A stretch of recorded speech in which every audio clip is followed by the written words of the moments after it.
Assalamualaikum warahmatullahi wabarakatuh. Perkenalkan, nama saya Devi Nopitasari, kelas 1A, Prodi SR Keperawatan. Nah, di sini saya akan menjelaskan mengenai struktur dan fungsi sel. Dalam gambar saya, yaitu gambar sel, sel dibagi menjadi beberapa struktur, diantaranya membran plasma, sitoplasma, nukleus, retikulum endoplasma kasar, retikulum endoplasma halus, badan Golgi, lalu mitokondria. Nah, penjelasan lebih lanjut akan saya sampaikan di video berikut. Sel merupakan unit terkecil yang menyusun tubuh makhluk hidup dan merupakan tempat berlangsungnya fungsi kehidupan. Sel memiliki beberapa fungsi, di antaranya menyerap zat gizi dari makanan, mengubah zat gizi menjadi energi, memanfaatkan zat gizi untuk menjalankan fungsi tubuh, dan membantu proses reproduksi melalui pembelahan mitosis dan meiosis. Struktur sel adalah hubungan dan pengaturan antara elemen-elemen sel yang membentuk kesatuan sistem sel. Struktur sel terdiri dari beberapa bagian, yaitu membran plasma, sitoplasma, nukleus, retikulum endoplasma, aparatus Golgi, mitokondria, lalu ribosom. Membran plasma adalah sebuah struktur selaput tipis yang menyelubungi sebuah sel. Selaput tersebut akan membatasi keberadaan sebuah sel. Selain itu, akan memelihara perbedaan pokok antara isi sel dan lingkungannya. Akan tetapi, membran sel itu tidak sekedar sebuah penyekat pasif saja, melainkan sebuah filter yang mempunyai kemampuan untuk memilih bahan-bahan yang melintas dengan tetap memelihara perbedaan kadar ion dari luar dan dari dalam sel. Bahan-bahan yang dibutuhkan oleh sel bisa masuk, sedangkan bahan-bahan yang termasuk limbah sel dapat keluar melintasi sel. Membran plasma memiliki beberapa fungsi yang berbeda. Salah satunya adalah untuk mengangkut nutrisi ke dalam sel dan juga mengangkut zat-zat beracun keluar dari sel. Fungsi lainnya adalah bahwa membran sel yang disebut membran plasma akan memiliki protein di atasnya yang berinteraksi dengan sel-sel lainnya. Sitoplasma merupakan semua cairan atau plasma yang berada di dalam membran plasma dan di luar nukleus.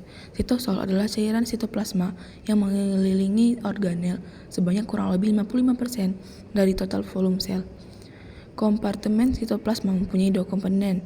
Yang pertama sitosol, lalu yang kedua organela.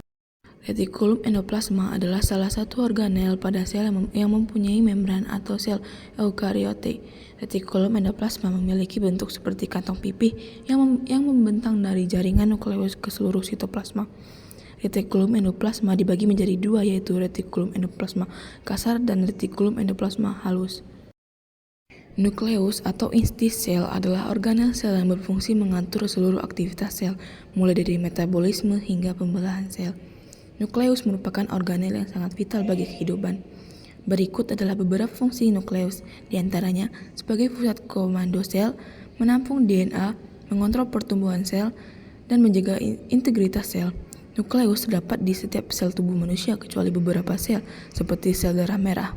Di nukleus terdapat satu atau lebih nukleoli yang berfungsi memproduksi ribosom. Aparatus Golgi adalah organel sel eukariotik yang dibatasi membran yang terdiri dari serangkaian kantong pipih dan bertumpuk. Aparatus Golgi menerima protein dari retikulum endoplasma kasar dan melakukan berbagai modifikasi pada protein tersebut. Modifikasi tersebut dapat mencakup penambahan gula, lipida, atau asam amino. Mitokondria berbentuk elips dan memiliki dua lapisan membran sel.